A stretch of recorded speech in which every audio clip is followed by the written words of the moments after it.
ফিলিস্তিনের পতাকায় লাথি মেরে বিপাকে পড়েছেন এক ইসরায়েলি। পতাকার সঙ্গে যুক্ত বোমায় বিস্ফোরণে আহত হয় ওই ইসরায়েলি। পশ্চিম তীরের মালাচে হাসালাম চৌকির কাছে এই ঘটনাটি ঘটে।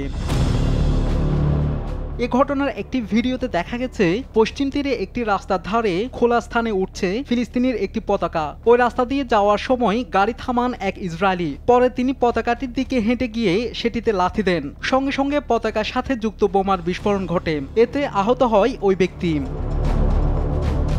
ইসরায়েলের স্থানীয় গণমাধ্যমে ওই ভিডিও প্রকাশ করা হয়েছে। তাতে অনেকে ওই ইসরায়েলের সমালোচনা করে মন্তব্য করেছেন। একজন লিখেছেন, ফিলিস্তিনের এই পতাকা কেন আপনার কাছে ভীতিকর মনে হলো? আরেকজন লিখেছেন, উচিত কর্মফল পেয়েছেন ওই ব্যক্তি। শাহাদাত শাওন, RTV।